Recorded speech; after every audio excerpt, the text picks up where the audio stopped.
Hello प्यारे बच्चों, कैसे हैं आप सब। उम्मीद करता हूँ आप लोग बहुत अच्छे होंगे और आप लोगों की जोरों शोरों से पढ़ाई चल रही होगी, तैयारी मस्त एकदम झकास हो रही होगी। तो आज हम बात करने वाले हैं बेटा विज्ञान के पहले पार्ट से लेकर 7वें पार्ट तक के बारे में। और इस पार्ट के अंदर हम जो डिस्कस करेंगे, जो पार्ट नंबर 1 है उसके अंदर डिस्कस करेंगे वो सारी चीज़ें जो आप लोगों की परीक्षाओं में पूछी जाती हैं। साथ ही मैं आप लोगों के साथ पार्ट नंबर 7 तक के सभी पार्ट को ऐसे ही कंप्लीट करते हुए कुछ इंपॉर्टेंट कॉन्सेप्ट्स भी बताता जाऊंगा। अगर आप लोग चाहते हो कि भविष्य में भी आप लोगों को ऐसी वीडियोस मिले, आप लोगों को ऐसा ही सीखने के लिए मिलता रहे, तो चैनल को सब्सक्राइब कर जरूर लेना। चलिए अब हम बात करते हैं बेटा पहले पार्ट से, पादपों में पोषण के बारे में। पादपों में पोषण जो ये पहला पार्ट है ये बहुत ही सरल सा है। हम ये जानने वाले हैं इस पार्ट में कि पादपों का पोषण किस प्रकार से होता है। मुख्य बिंदुओं पर हम चर्चा करेंगे, कहाँ से प्रश्न पूछे जाते हैं उनके बारे में हम चर्चा करेंगे, जानेंगे कि किस तरीके से पादपों में पोषण होता है। हमने पढ़ा था पोषक पदार्थ के बारे में। पोषक पदार्थ कौन कौन से होते हैं, तो कहता है कि कार्बोहाइड्रेट, प्रोटीन, वसा, विटामिन और खनिज भोजन के घटक होते हैं। अगर भोजन के घटकों के बारे में आपसे कोई पूछ ले कि बताओ बच्चों कि भोजन के घटक किसे कहते हैं, तो आप बोलेंगे कार्बोहाइड्रेट, प्रोटीन, वसा, विटामिन, खनिज लवण, ये सब भोजन के घटक होते हैं। इन सब का काम हमारे शरीर में अलग अलग होता है। जैसे कार्बोहाइड्रेट बेटा हमें ऊर्जा देती हैं, यानी अगर आप किसी कार्य को कर पा रहे हैं तो वो किस वजह से कर पा रहे हैं, क्योंकि आपके शरीर के अंदर ऊर्जा है। और ऊर्जा देने का काम कौन करता है बेटा, तो कार्बोहाइड्रेट्स करते हैं। समझ में आ रहा है। दूसरा है आपके पास प्रोटीन। प्रोटीन्स क्या होते हैं, जो आप लोगों के शरीर में बेटा मसल्स यानी कि जो मांसपेशियां होती हैं उनको मजबूत बनाते हैं। वसा से हमें ऊर्जा मिलती है ऐसी अवस्था में जब हम भोजन नहीं खा पाते हैं, तब वसा टूटकर ही हमें ऊर्जा देती हैं। विटामिन से रोगों से लड़ने की शक्ति मिलती है। खनिज से हमारे शरीर में वृद्धि और विकास करने में मदद मिलती है। ये सब भोजन के घटक हैं। अगर हम ये खाते रहे सही समय पर, निश्चित क्वांटिटी में, मात्रा में, तो हम कभी भी बीमार नहीं पड़ेंगे। तो ये सारी बातें ज़रूरी थी, ध्यान रखनी है। उसके बाद पोषक क्या होते हैं। भोजन के ये घटक हमारे शरीर के लिए आवश्यक हैं तथा इन्हें हम पोषक कहते हैं। यानी भोजन के, अगर आपसे बोले कि घटक किसे कहते हैं, तो आप बोलेंगे जी भोजन के घटक है कार्बोहाइड्रेट, प्रोटीन, विटामिन, खनिज, ये सब। लेकिन अगर आपसे बोल दे कि पोषक क्या होते हैं, तो आप बोलेंगे भोजन में पाए जाने वाले विभिन्न प्रकार के घटकों को हम पोषक कहते हैं। और उसके उदाहरण में आप यही सब नाम लिख देंगे। अब प्राणियों में भी पोषण की आवश्यकता है और पौधों में भी बेटा। अब आता है पोषण किसे कहते हैं। पोषण की परिभाषा पूछ ली जाती है, तो आप लिखेंगे क्या, पोषण सजीवों द्वारा भोजन को ग्रहण करने एवं इसके उपयोग की विधि को पोषण कहते हैं। पोषण क्यों आवश्यक है, अगर ये प्रश्न पूछा जाए तो आप क्या बोलेंगे जी। पोषण इसलिए आवश्यक है जिससे कि हमारे शरीर में हम वृद्धि विकास कर सके, रोगों से लड़ने की क्षमता मिल सके हमें, और जीवन के सभी चरणों का हम सही तरीके से पालन कर सकें। समझ में आ रहा है। तो ये सारी चीज़ें आप लोगों को याद रखनी है, ठीक है। उसके बाद आता है जी पोषण के प्रकार।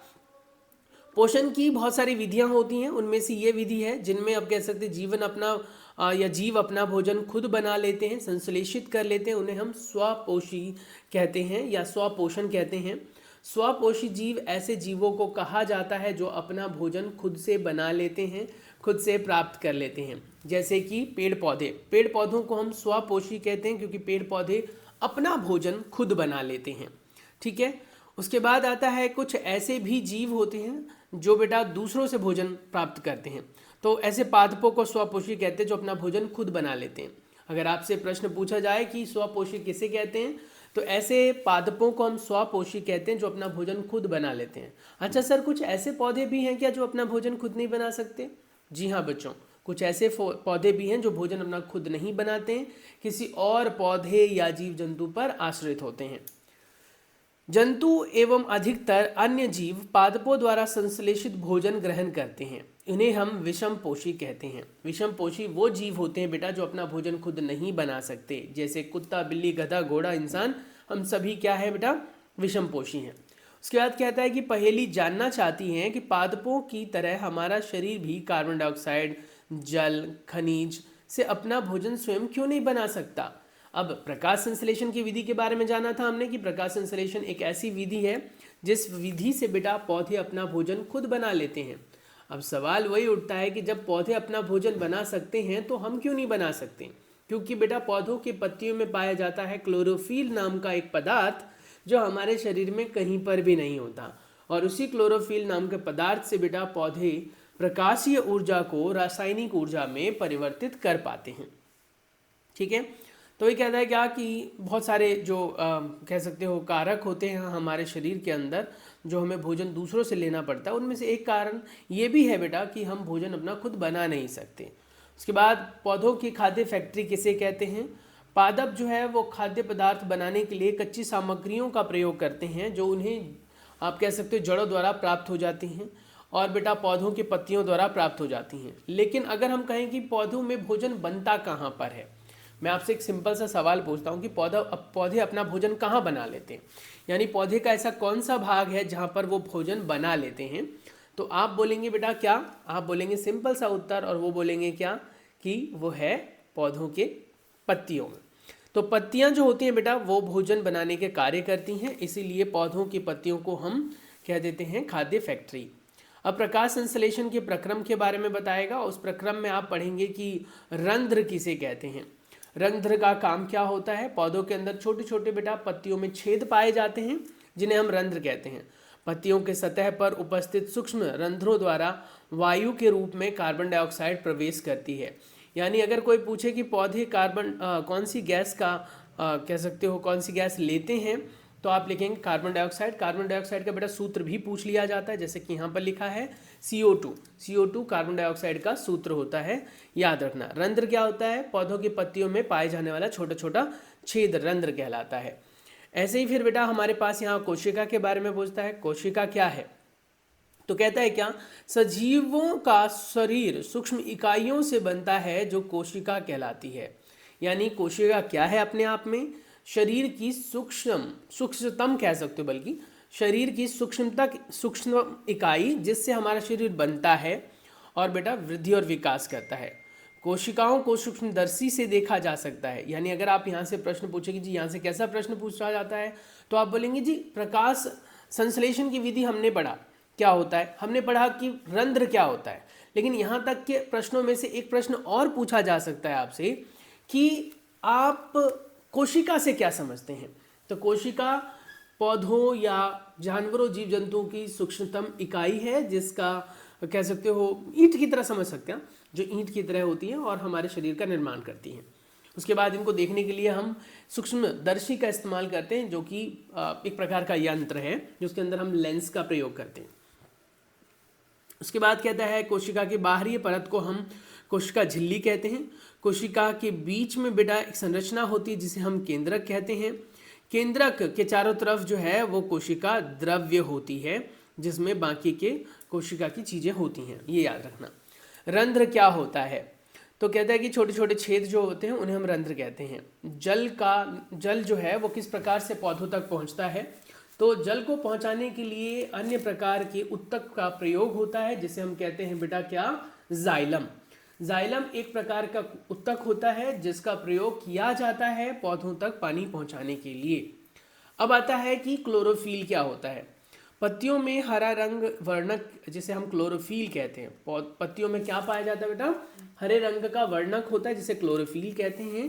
क्लोरोफिल का कोई कार्य पूछे तो क्या बताएंगे? क्लोरोफिल सूर्य के प्रकाश यानी सौर ऊर्जा को संग्रहित करते हैं यानी अवशोषित करते हैं और उससे बेटा रासायनिक ऊर्जा में परिवर्तित करते हैं। और इस प्रकार से ये पूरी क्रियाकलाप यहाँ पर ऐसे संपन्न होती हैं। किस प्रकार से प्रकाश संश्लेषण होता है? तो आपको याद रखना बेटा, प्रकाश संश्लेषण के लिए पौधे कार्बन डाइऑक्साइड लेते हैं, जल लेते हैं, वो जड़ द्वारा लेते हैं, कार्बन डाइऑक्साइड पत्तियों द्वारा लेते हैं। उनके अंदर पाया जाता है क्लोरोफिल नाम का पदार्थ, हरे रंग का वर्णक, और सूर्य का प्रकाश अवशोषित करते हैं जिससे बनाते हैं कार्बोहाइड्रेट और ऑक्सीजन। पर हाँ, एक चीज़ मैं बता दूं आपको कि सिर्फ और सिर्फ वो कार्बोहाइड्रेट ही नहीं बनाते हैं, वो बेटा प्रोटीन भी बनाते हैं, विटामिन्स भी बनाते हैं। तो मैं आपको बता दूं कि अगर आपके दिमाग में ये चल रहा है कि भैया सिर्फ वो सिर्फ कार्बोहाइड्रेट ही बनाते हैं, तो जी नहीं, ऐसा नहीं होता। कार्बोहाइड्रेट के साथ साथ वो बेटा विटामिन्स भी बनाते हैं और खनिज लवण के प्रयोग से वो प्रोटीन का निर्माण भी करते हैं। ये जो प्रक्रम आपने पढ़ा है इसे हम प्रकाश संश्लेषण कहते हैं। यानी प्रकाश संश्लेषण क्या है, अगर ये पूछा जाए तो क्या बताएंगे आप? प्रकाश संश्लेषण एक ऐसी क्रियाकलाप है, एक ऐसी विधि है जिसके द्वारा पौधे अपना भोजन खुद निर्माण करते हैं। किसके प्रयोग से बेटा? वो प्रयोग से करते हैं जल के, खनिज लवण के और क्लोरोफिल और सूर्य के प्रकाश के द्वारा करते हैं। उनको एक प्रकार की गैस की भी ज़रूरत होती है बेटा, जिस गैस को हम कार्बन डाइऑक्साइड कहते हैं। और बार बार इसका सूत्र लिख रहा हूँ बेटा, वो CO2 होता है। कार्बन डाइऑक्साइड का सूत्र क्या होता है? CO2। जल का भी अपने आप में सूत्र होता है और वो होता है बेटा H2O, यानी कि वाटर H2O से दर्शाया जाता है। प्रकाश का कोई सूत्र नहीं होता, लेकिन ये याद रखना, इसको हम व्यक्त करते हैं H से। अभी फिलहाल ये नई चीज़ है, याद रखोगे तो बेटर है, नहीं रखोगे तो कोई भी प्रॉब्लम नहीं है इससे भी। तो यहाँ पर अब कोई पूछ ले आपसे कि हम किस प्रकार से कह सकते हैं कि सूर्य हमारे ऊर्जा का सबसे चरम स्रोत है। अगर आपसे कोई पूछ ले कि सूर्य किसी भी जीव के लिए, किसी भी जंतु के लिए ऊर्जा का सबसे उच्चतम स्रोत है, कैसे? अगर आपसे कोई पूछेगा तो आप कैसे, क्या जवाब दोगे? तो आप कहेंगे जी बहुत सिंपल सी चीज़ आप समझिए ये कि जो सूर्य का प्रकाश होता है वो कौन लेता है? बताओ कौन लेता है सूर्य का प्रकाश? हाँ जी बिल्कुल सही, सूर्य का प्रकाश लेता है कौन? बिल्कुल पौधे लेते हैं, और पौधे उनसे बनाते हैं भोजन। मैं कहता हूं कि अगर एक शेर हिरण को खाता है तो उसको क्या करना भाई? प्रकाश संश्लेषण की विधि से। पर आप सोच कर देखो, उसको हिरण मिला बिल्कुल दुबला पतला, उसके अंदर सिर्फ हड्डियां हैं, मांस तो है ही नहीं, तो बेचारा शेर खाएगा क्या? खाएगा तो उसके अंदर ऊर्जा कितनी जाएगी? नहीं जा पाएगी। तो मेरे कहने का मतलब यह है कि प्रकाश संश्लेषण विधि में जो भोजन बनता है उसका प्रयोग करते हैं शाकाहारी जीव, यानी कि भेड़, बकरियां या फिर हिरण। और जब वो ज़्यादा अच्छा साग खाएंगे उतने ही अच्छे वो मोटे और हेल्दी होंगे, शेरों के लिए भी उतना ही फायदा है। तो अब शेर खा तो रहे हिरण को, लेकिन हिरण को ऊर्जा कहाँ से मिल रही है बेटा? बताओ, घास से। और घास को ऊर्जा कहाँ से मिली? प्रकाश संश्लेषण से। और प्रकाश संश्लेषण में किसका प्रयोग हुआ? प्रकाश का प्रयोग हुआ।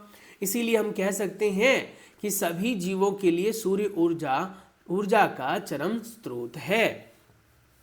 ये चीज़ आपको ध्यान रखनी है। उसके बाद बेटा ये संरचना है, शायद ये बनाने के लिए आ सकता है अगर आपके स्कूल में बनवाया है तो, और नहीं बनवाया है तो कोई टेंशन लेने की ज़रूरत है नहीं, आप आराम से इसे पढ़ सकते हो, एक बार के लिए देख लो बस, और जैसा आपको दिख रहा है उसके अनुरूप आपके उत्तर जो है वो पूछ लिए जाते हैं। इतना क्लियर हो गया? आ गया समझ में? चलिए तो फिर आगे चलते हैं। हमारे पास जो ये विभिन्न प्रकार के क्रियाकलाप होते हैं बेटा, यहाँ से भी प्रश्न पूछ लिए जाते हैं। अब यहाँ पर क्या है, चित्र के अंदर आप देखो तो सबसे पहले पत्तियों के बारे में बताया गया है कि पत्तियाँ जो होती हैं बेटा उनके अंदर एक रंध्र पाया जाता है, छोटा सा छेद होता है जिनसे गैस का आदान प्रदान होता है, गैस का विनिमय होता है बेटा। कार्बन डाइऑक्साइड गैस इसमें जाती है और इसमें से बाहर निकलती है बेटा ऑक्सीजन गैस, यानी जो O2 गैस होती है वो इसमें से मुक्त होती है। यही O2 गैस हम प्रयोग में ले लेते हैं और प्रकाश संश्लेषण की प्रक्रिया द्वारा हमें भी फायदा मिलता है।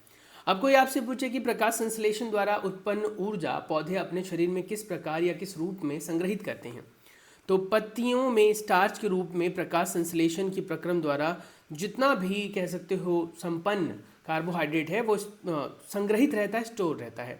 स्टार्च भी एक प्रकार का कार्बोहाइड्रेट ही है, लेकिन ये कार्बोहाइड्रेट से थोड़ा सा जटिल होता है बेटा, इसको तोड़ने के लिए ज़्यादा ऊर्जा की आवश्यकता होती है। ठीक है, ये वाला जो चित्र है ये चित्र बहुत इंपॉर्टेंट है, ये आपके अभ्यास के प्रश्न में भी दिया गया है।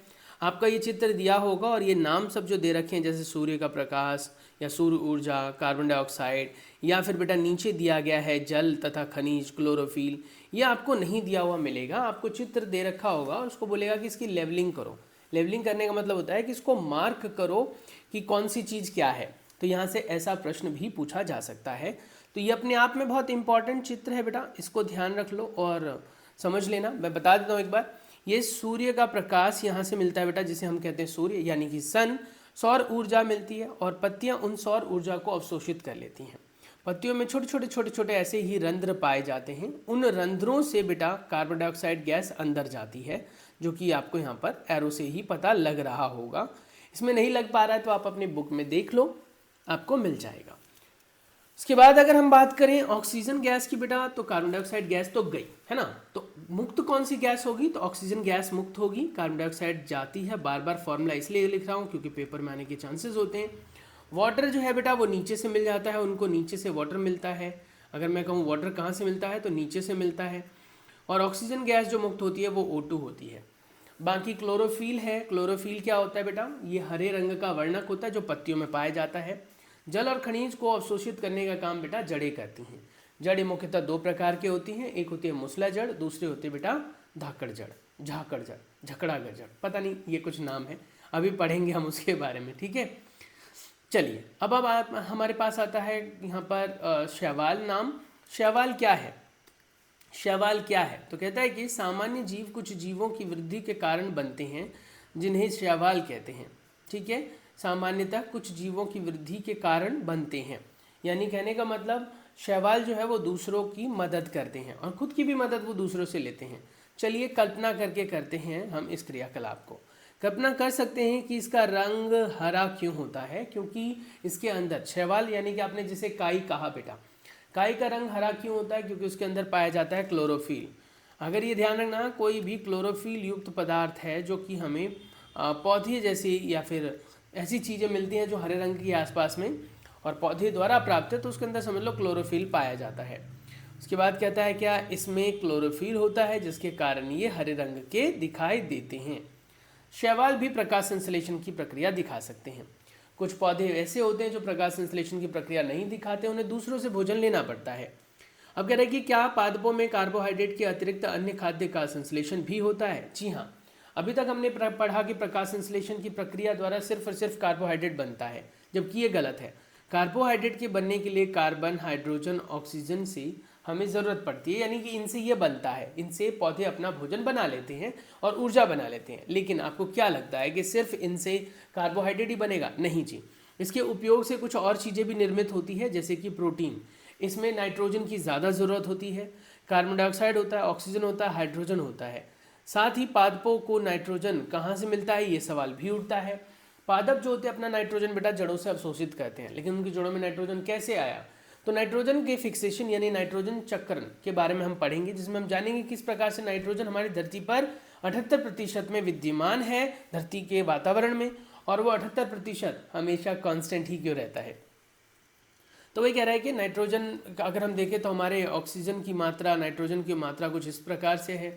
नाइट्रोजन 78% है, ऑक्सीजन लगभग 20.5% बच गया है, जो कभी 21 कहा जाता था। बाकी का जो 1.5% बच गया, 1.5% बच्चों, वो अदर गैसेज होती हैं। उसके बाद कुछ और जीवों के बारे में हम बात करेंगे। जैसे अगर हम जीव के बारे में बात करें तो सबसे पहले कह रहा है पादपों में पोषण की अन्य विधियाँ कौन कौन सी हैं। पादपों में पोषण की बहुत सारी विधियाँ हैं, जिसमें से एक अन्य प्रकार की विधि है जिसे हम कहते हैं विषम पोषी प्रणाली। विषम पोषी प्रणाली ऐसी प्रणाली होती है बेटा जिसमें कोई भी जीव जंतु अपने पोषण के लिए दूसरों पर आश्रित रहता है। इसमें हमारे पास दो शब्द आते हैं, यानी कोई भी जीव जब दूसरे पर आश्रित हो, जैसे हम भी विषम पोषी प्रणाली में ही आते हैं, हेटरोट्रॉप्स। विषम पोषी प्रणाली और स्वपोषी प्रणाली। विषम पोषी प्रणाली में दूसरों पर निर्भर होता है जीव, स्वपोषी में खुद बना लेता है। लेकिन ये ध्यान रखना है कि विषम पोषी प्रणाली अपने आप में बहुत कॉम्प्लिकेटेड टर्म है। हर जो कह सकते हो पौधे होते हैं वो अलग तरीके से विषम पोषी प्रणाली दिखाते हैं। तो वही कह रहा है कि आपने अमर बेल तो देखा होगा, एक पीले कलर की ऐसे बिना पत्तियों वाली बेल होती है, इसमें पत्तियां नहीं होती हैं जिससे कि ऊर्जा का नुकसान कर सके। ये पतली पतली होती हैं और ये पीले रंग की होती है या फिर हरे रंग की होती है, हरे पीले रंग की। वो इसलिए क्योंकि ये पौधों से उनका पोषण प्राप्त कर लेती हैं। And this process goes on, ये चलता रहता है जब तक पूरा पौधा सूख नहीं जाता। तो ये विषम पोषी प्रणाली का एक उदाहरण है, परपोषी प्रणाली का एक उदाहरण है, ठीक है। उसके बाद इसमें दो शब्द आते हैं, ये याद रखना है। एक आता है बेटा परपोषी और दूसरा होता है बेटा परजीवी। ये दोनों बहुत इंपॉर्टेंट शब्द है। परपोषी क्या होता है? परपोषी क्या होता है? जो दूसरे को पोषण देते हैं। और परजीवी क्या होता है? जो दूसरे जीव से पोषण लेते हैं। यहाँ पर लिखा हुआ है, अगर आप पढ़ें तो ये लिखा हुआ है, अमर बेल जैसे पादप परपोषी को अमूल्य पोषकों से वंचित कर देते हैं, अतः इन्हें परजीवी कहते हैं। यानी कि ये वो जीव होते बेटा जो दूसरे जीव पर जाकर अपना पोषण प्राप्त करते हैं, उन्हें हम क्या कहते हैं बेटा? परजीवी कहते हैं। जो दूसरे के शरीर पर जाकर उनसे पोषण प्राप्त करते हैं, उन्हें हम परजीवी कहते हैं। उसके बाद नेक्स्ट आता है बेटा परजीवी के उदाहरण में, परपोषी के उदाहरण में या विषम पोषी के उदाहरण में हम देते हैं घटपर्णी। घटपर्णी क्या होता है? यानी कि जिसे आप पिचर प्लांट कहते हैं, ये क्या होता है? तो ये एक ऐसा पौधा होता है बेटा जो अपने पोषण के लिए दूसरे कीट जीवों पर आश्रित होता है, अपना भोजन खुद नहीं बना पाते, क्योंकि ये ऐसी जगह पर उगते हैं जहाँ पर अम्ल की मात्रा, क्षार की मात्रा बहुत ज़्यादा होती है। ऐसी स्थिति में बेटा वहाँ पर सर्वाइव करना बहुत मुश्किल होगा। तो ऐसी कंडीशन में ये अपना पोषण किससे ले लेते हैं? छोटे छोटे कीट पतंगों से, मक्खी मच्छर से, इनको अपने अंदर लेते हैं और बस गला सड़ाकर इनका पोषण प्राप्त कर लेते हैं। फिर उसके बाद आता है मृत पोषी जीव या मृत जीव। क्या होते हैं मृत जीव? किसे कहते हैं मृत जीव? मतलब मृत जीवी ऐसे जीवों को कहा जाता है जो अपना भोजन लेने के लिए मरी हुई सड़ी हुई चीज़ों के ऊपर आश्रित होते हैं। मरे और सड़े चीज़ों के ऊपर जो आश्रित पौधे होते हैं उन्हें हम मृतजीवी कहते हैं। जैसे हमारे फफूंद, ये मृतजीवी होता है। कवक जिसे कहते हैं, ये मृतजीवी होते हैं। समझ में आ रहा है? सह संबंध किसे कहते हैं या सहजीवी संबंध किसे कहा जाता है? सहजीवी संबंध ऐसे संबंध को कहते हैं जिसमें दो जीव एक दूसरे की सहायता कर सकते हैं या करते हैं अपनी वृद्धि और विकास के लिए। इसका उदाहरण है बेटा लाइकेन, राइजोबियम इत्यादि। समझ में आ रहा है? ये भी अपने आप में सहजीवी संबंध दिखाते हैं। मृदा में पोषकों की पुनर्प्राप्ति कैसे होती है? या तो आप देखो मिट्टी को पलट कर आप पोषण प्राप्त करें, या फिर बेटा आप कुछ समय तक के लिए भूमि पर फसल लगाए ही ना, खुला छोड़ दें। ऐसी स्थिति में जो मतलब आप कह सकते हो उसके फसल की जो गुणवत्ता है वो ज़्यादा अच्छी आएगी, क्योंकि मिट्टी अच्छी हो चुकी होगी। मिट्टी में मुख्यतः कुछ मिलाया भी जाता है, ऐड ऑन किया जाता है, जैसे उर्वरक के तौर पर नाइट्रोजन है, पोटेशियम है, फॉस्फोरस है। पोटेशियम, फॉस्फोरस, नाइट्रोजन और ये सब पोषक पदार्थ हैं। इन सब की ज़रूरत उनको होती है ज़्यादा क्वांटिटी में। तो बस यही सारी बात है। बाकी राइजोबियम के बारे में, राइजोबियम एक ऐसा बैक्टीरिया होता है बेटा जो ल्यूमिनस यानी कि फलीदार सब्जियों की जड़ों में पाया जाता है, और ये उनको नाइट्रोजन अवेलेबल कराने में मदद करते हैं। यानी ये नाइट्रोजन देते हैं और वो जीव इनको अपना पोषण दे देते हैं, रहने का स्थान देते हैं। इस प्रकार से प्रकाश संश्लेषण की प्रक्रिया पूरा करके ये जीव आपस में संबंधित है। चलिए अब हम बात करते हैं हमारे पार्ट नंबर 2 के बारे में, जिसके बारे में हम डिस्कस करेंगे कुछ ऐसे। ये है आपके पास सेकंड चैप्टर। देखो जो हमारे पास बेटा सेकंड चैप्टर है, तो इस चैप्टर के अंदर हमारे पास प्राणियों में पोषण है। फर्स्ट चैप्टर में हमने क्या पढ़ा बेटा? फर्स्ट चैप्टर में हमने पढ़ा पौधों में पोषण के बारे में। अब हम बात करेंगे प्राणियों में पोषण, यानी क्या हमें भी पोषण की आवश्यकता होती है? बताओ, क्या आप भोजन नहीं खाते हो? खाते हो ना। तो इसीलिए हम प्राणियों में पोषण के बारे में अब चर्चा करेंगे। लेकिन क्योंकि हमारा टारगेट लंबा है, टारगेट जो है मैंने बताया कि आपको थोड़ा लंबा हो सकता है, तो थोड़ा थोड़ा सा आप गैप ले सकते हो। तो इस 20 मिनट 22 मिनट की क्लास के बाद आप 10 मिनट का गैप ले लो, वीडियो को पॉज करो, जाओ थोड़ा बहुत पानी पियो, वॉशरूम वगैरह जाना तो जाओ, होकर आओ, और मस्त बैठ कर फिर पढ़ाई करेंगे। समझ में आ रहा है? चलो तो वॉशरूम से होकर आओ, पानी वानी पी लो।